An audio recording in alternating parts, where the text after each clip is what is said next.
first thing I usually advise companies considering their early stage money is how many investors should you have on your cap table? And my experience is generally less is more. Another thing that I tell people is to realize that not all early stage investors are angel investors.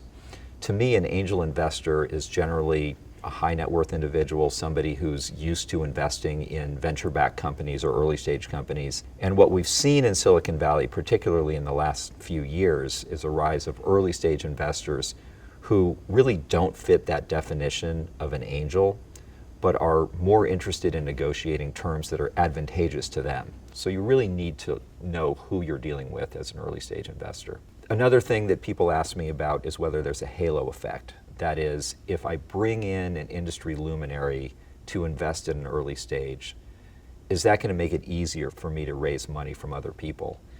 And the answer to that is really yes. If you have somebody who's very well known coming into your company who really understands what your sector is, that might give comfort to other investors who might be reluctant to write a check. The thing to consider there is how much value you're really going to get from having that luminary on your cap table. And is that person going to be there to support the company when you need them? So what about these micro VC funds that have come to the fore that we've heard about?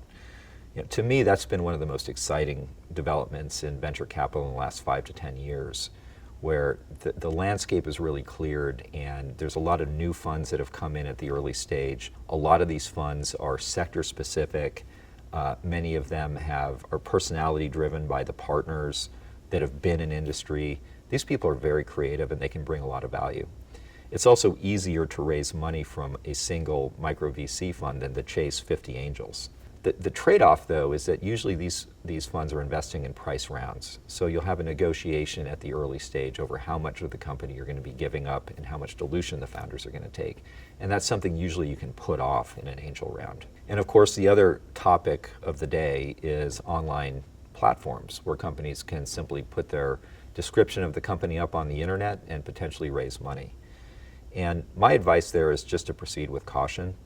Now, first of all, the results that you get from those platforms really often don't meet expectations. They can, but not always. You may very well end up with a number of investors on the cap table that you really don't have a relationship with, and that may be very difficult to manage at an early stage.